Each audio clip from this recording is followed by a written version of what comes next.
이렇게 기도하겠습니다.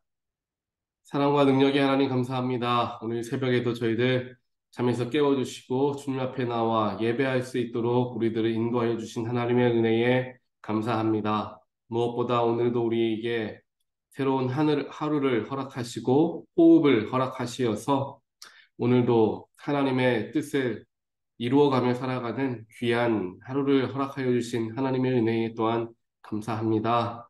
하나님 이 시간 저희들 하나님 말씀을 대하고 또한 우리의 마음 가운데 있는 여러 가지 기도의 제목을 놓고 하나님께 기도할 때 하나님과 더욱더 깊이 연결되어지는 시간 될 수 있도록 하나님 축복하여 주시옵소서.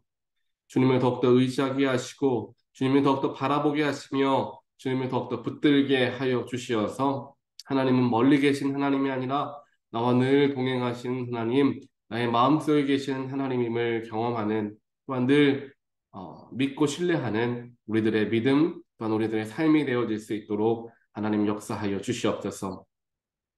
말씀을 들을 때에 우리의 마음의 문을 열어주시고 그 말씀이 우리 마음속에 온전하게 뿌리내려서 그 말씀이 우리의 삶에 큰 열매로 다가오는 귀한 축복 또한 누리게 하여 주시옵소서. 이 모든 말씀 예수 그리스도 이름으로 간절히 기도합니다. 아멘. 하나님 말씀 함께 보겠습니다. 오늘 사도행전 25장 6절부터 12절까지 말씀입니다. 베스도는 예루살렘에서 여드레임과 열흘인가를 지낸 뒤에 가이사랴로 내려가서 이튿날 재판석에 앉아서 바울을 데려오라고 명령하였다. 바울이 나타나자 예루살렘에서 내려온 유대 사람들이 그를 애워싸고 여러 가지 무거운 죄목을 걸어서 고발하였으나 증거를 대지 못하였다. 바울은 나는 유대 사람의 율법이나 성전이나 황제에 대하여 아무 죄도 지은 일이 없습니다 하고 말하여 자신을 변호하였다. 그러나 베스도는 유대 사람의 환심을 사고자 하여 바울에게 묻기를 그대는 예루살렘으로 올라가서 이 사건에 대하여 내 앞에서 재판을 받고 싶지 않소 하였다. 바울이 대답하였다. 나는 지금 황제의 법정에 서 있습니다. 나는 여기서 재판을 받아야 합니다. 각하께서도 잘 아시는 대로 나는 유대 사람에게 조금도 잘못한 것이 없습니다. 만일 내가 나쁜 짓을 저질러서 사형을 받을 만한 무슨 일을 하였으면 죽는 것을 마다하지 않겠습니다. 그러나 나를 고발하는 이 사람들의 고발 내용에 아무런 근거가 없으면 어느 누구도 나를 그들에게 넘겨줄 수 없습니다. 나는 황제에게 상소합니다. 그때 베스도가 배심원들과 협의하고 그대가 황제에게 상소하였으니 황제에게로 갈 것이요 하고 말하였다. 아멘.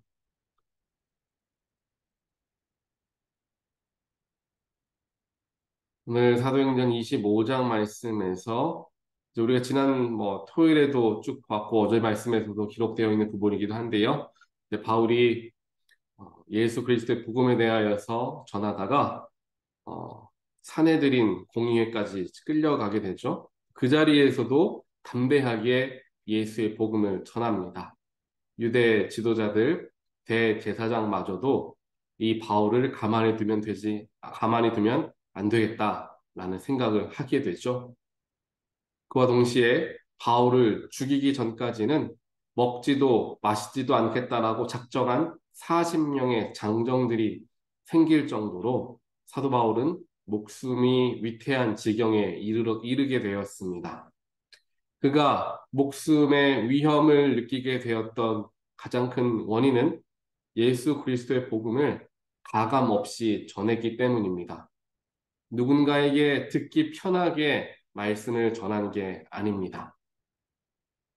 요즘 시대를 우리가 돌아보면 예전에 비해서는 복음이 많이 어찌 보면 부드러워졌다라고 생각할 수 있습니다. 이걸 조금 더 강한 어조로 이야기하면 복음이 조금 물러졌다라고 표현할 수 있죠.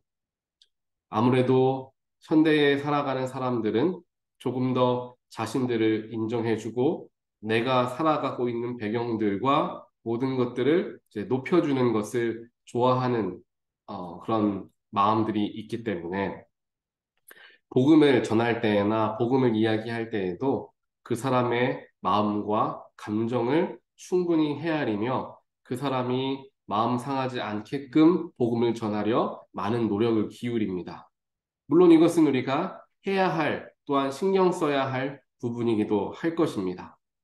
하지만 이것에 너무나 노출되어 있고 이것을 너무나 자연스럽게 여기다 보면 이 사람에게는 이러한 복음을, 저 사람에게는 저러한 복음을 자꾸만 복음을 그 사람에게 끼워 맞춰서 설명하려는 우리들의 모습. 특별하게 교회 또한 목회자들에게서 그러한 문제들이 일어나곤 합니다. 당연한 이야기겠죠.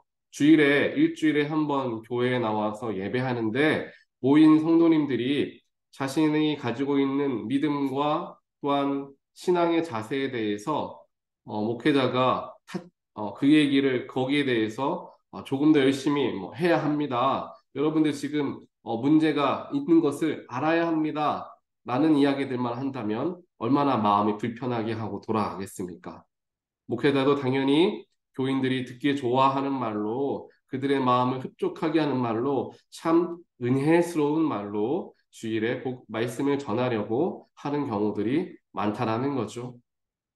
그렇게 말씀을 교인들의 상황에 맞춰 교인들이 듣기 좋은 말씀들을 정해서 전하다 보니까 교인들의, 즉 그리스도인들의 마음속에 복음이라는 것이 조금 쉬워지는 그러한 경향들이 생기더라라는 것입니다.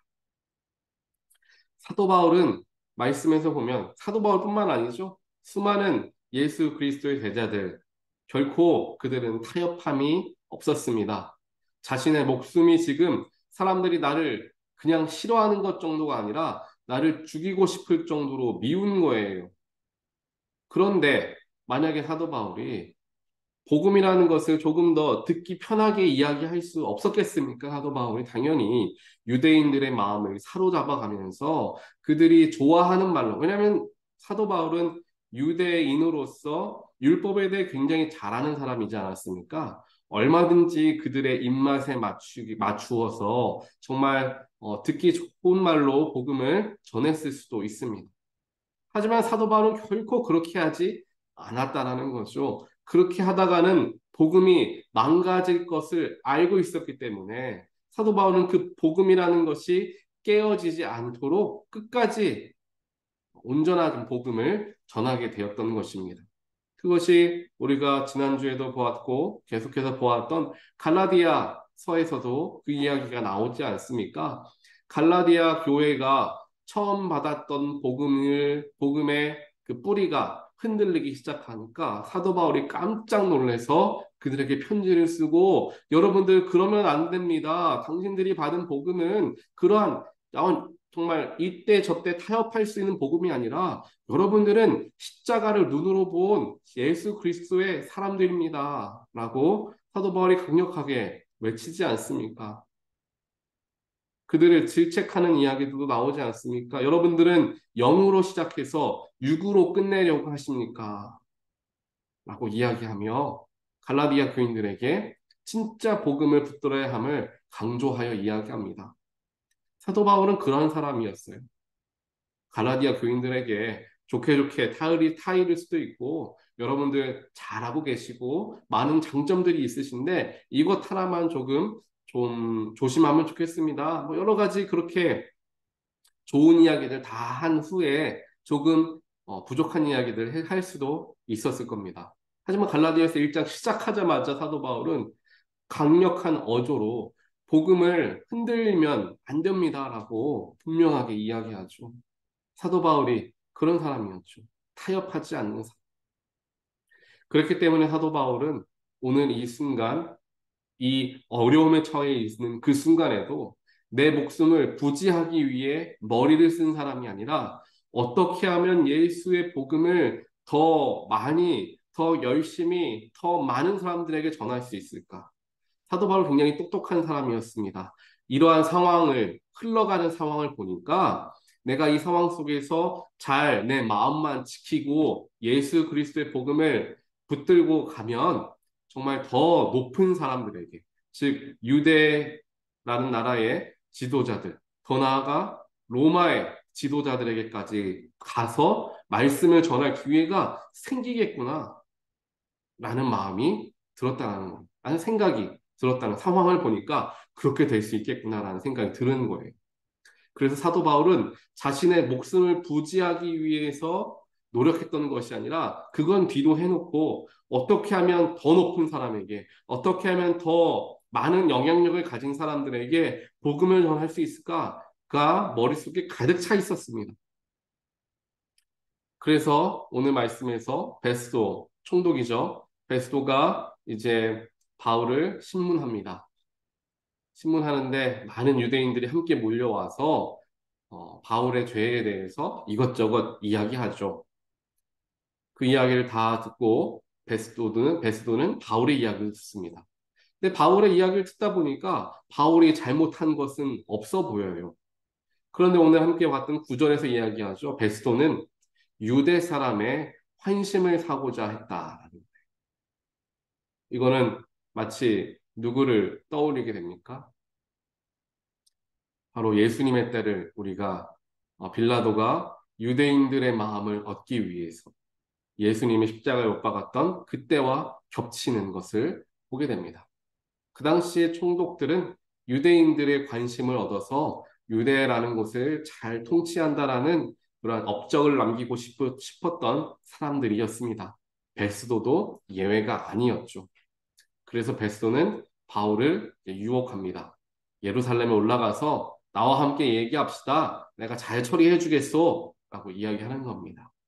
하지만 바울은 그렇게 호락호락하지 않았죠. 혹시 베스도가 어떠한 모종의 거래를 했을 수도 있어요. 나와 같이 재판을 받으면 내가 당신의 목숨을 살려줄 수 있습니다. 이런 식으로 할 수도 했었을 수도 있습니다. 이것은 이 뒤에 이제 나오는 이야기이기도 한데요. 그런데 바울은 자신의 목숨에 연연하지 않았습니다. 이 자리에서 자신의 권리를 알고 있었죠. 로마인들은 황제 앞에서 재판을 받을 수 있는 권리가 있었다는 것을 알고 있었기 때문에 바울은 지금 이 자리가 그 황제까지 나아갈 수 있는 어찌 보면 가장 좋은 기회이다라는 것을 알았던 거예요. 그래서 바울은 나는 황제의 법정에서 재판을 받을 것입니다. 라고 이야기를 하죠. 그렇게 바울은 로마에까지 가는 길이 열리게 되었고요. 또한 베스도와 함께 더 그곳에서 머무는 시간들이 주어지게 됩니다. 그런데 우리가 읽지는 않았지만 그렇게 담대하게 자신의 목숨을 부지하는 게 아니라 복음을 전하는 데에 마음이 이렇게 가 있으니까 13절에 나오기를 며칠 지난 후에 아그리빠 왕과 그의 여동생이었던 버니게가 베스도를 찾아오게 되고 또한 그를 통하여서 바울이 아그리빠 왕과 버니게 앞에서 예수의 복음을 전하게 되는 놀라운 일이 일어납니다. 바울이 그 어려움, 자신의 목숨이 위태한 지경에까지 이른 그 어려움 속에서도 예수 그리스도의 복음을 놓지 않고 그 문제와 세상적인 환경과 타협하지 않으니까 하나님께서 더 큰 길을 열어주시는 거예요. 왕을 만나게 하십니다. 왕의 아내를 만나게 하시는 거죠. 그와 더 나아가서 이 로마에 가면 더 위대한 지도자들을 만나게 하시고 그들에게 복음을 전하게 하시며 그 위대한 지도자들 중에서 예수를 믿기 시작하는 사람들이 나오게 되었다라는 거예요. 그를 통하여서 로마의 복음이 전해지게 되고 그 로마에 전해진 복음으로 말미암아 온 유럽 지역에 복음이 전해지게 되었다라는 것이 결국 이것이 그 시작점이라는 것을 우리는 보게 됩니다. 한 사람이 마음을 다하여서 결코 타협함 없이 예수의 복음을 들고 나아갔더니 그 복음이 전 세계에 이르게 되었다라는 것을 오늘 말씀을 통해 보게 된다라는 것입니다. 사랑하는 성도 여러분, 물론 우리는 바울과 같은 사람은 아니라고 생각할 수 있을 것입니다. 그렇기 때문에 나는 바울처럼 저렇게 할 수는 없다. 당연히 그렇게 생각할 수는 있겠죠. 그리고 우리가 또 바울과 같이 똑같이 살아가야 할 필요도 없습니다. 왜냐하면 각자에게 주어진 소명과 사명이 다들 다르게 있기 때문이죠. 하지만 분명하게 우리는 깨달아야 하고 배워야 하는 것은 분명히 있을 것입니다. 이 바울, 세상과 타협하지 않으려는 바울, 절대로 복음을 놓치지 않으려는 바울, 이것을 가지고 좋은 말로 감언이설로 사람들의 귀를 현혹하여서 복음을 듣게 하고 그렇게 하는 것이 아니라 교회에 나오게 하고 이렇게 하는 것이 아니라 진짜 복음의 핵심을 전함을 통하여서 그 속에서 변화를 일으키게 하려고 하는 그러한 진정한 진솔한 마음을 가지고 나아갔기 때문에 바울의 그 복음 선포에 더 힘이 있었던 것을 이제 우리는 보고 배워야 할 것입니다. 세상은 여러 가지 그리스도인들에게 세상과 교회 안에서 함께 공존하며 이것과 저것을 함께 할 수 있을 것처럼 우리들을 유혹합니다. 물론 그렇게 함께 할 수 있는 것들도 있을 것입니다. 하지만 분명하게 구분 지어야 할 것, 분명하게 거리를 두어야 할 것은 있다라는 사실 또한 우리는 기억해야 합니다. 만약 세상의 것들이 나의 복음을 흔들리게 한다면, 나의 믿음을 흔들리게 한다면, 나와 예수님의 관계를 끊어놓고 혹은 멀어지게 혹은 느슨해지게 한다면 그것은 우리가 분명하게 끊어내야 하는 거라는 것을 우리는 기억해야 하죠. 세상에 쉽게 또 편하게 할 수 있는 일은 없다라는 것 잘 알고 있습니다. 이것은 세상의 일뿐만 아니라 하나님의 일도 마찬가지입니다. 우리의 결단이 필요하고 우리의 각오가 필요하며 때로는 우리의 열심도 필요합니다. 하지만 세상에서는 열심히 일해야 성공할 수 있다라고 생각하지만 교회에서는 열심히 우리가 하나님 믿고 나아가야지 된다는 생각은 조금 적게 갖게 되죠. 물론 이 열심은 예수 안에서 열심을 말씀을 드리는 것입니다. 그렇기에 우리 오늘 말씀에 나오고 있는 사도 바울의 모습을 바라보면서 내 안에 복음에 대한 마음이 연약해져 가고 있고 많은 것들에 대해서 우리의 마음에 세상과 타협하려는 또한 세상과 함께 가려는 여러 가지 그러한 마음들이 들어올 때 하나님 내가 바울과 같이 세상과 타협하기보다는 복음을 지키기 위해 나의 모든 것을 다하는 우리가 되길 원합니다. 라고 기도하는 우리가 되길 간절히 소원합니다. 함께 기도하겠습니다. 사랑의 하나님 감사합니다. 오늘 말씀을 통하여서 사도 바울의 담대한 믿음을 바라보게 됩니다. 결코 타협하지 않고 복음을 전하는 데에만 온 신경이 집중되어 있었던 사도 바울의 모습을 보면서 우리의 연약한 부분들도 함께 바라볼 수 있게 됩니다. 하나님 세상과 세상을 살아가면서 때로는 세상과 타협하며 살아가려 하였던 나의 부족함을 용서하시고 오늘 바울과 같은 굳건한 믿음을 허락하여 주시어서 나의 삶의 가장 중요한 것은 세상적인 것들이 아니라 예수 그리스도의 복음이다라는 사실을 늘 잊지 않게 하시고 또한 그 예수의 복음을 지키고 의지하고 믿고 살아가는 과정 속에서는 우리의 열심과 또한 우리의 마음을 쏟아야 하는 그러한 결단함도 있어야 한다는 것을 우리가 기억하며 하나님께 더 마음을 드리고 예수 앞에 나아가는 또한 그 예수를 들고 세상을 살아가는 우리 모두가 될 수 있도록 주여 축복하여 주시옵소서. 이 모든 말씀 예수 그리스도 이름으로 간절히 기도드리옵나이다. 아멘.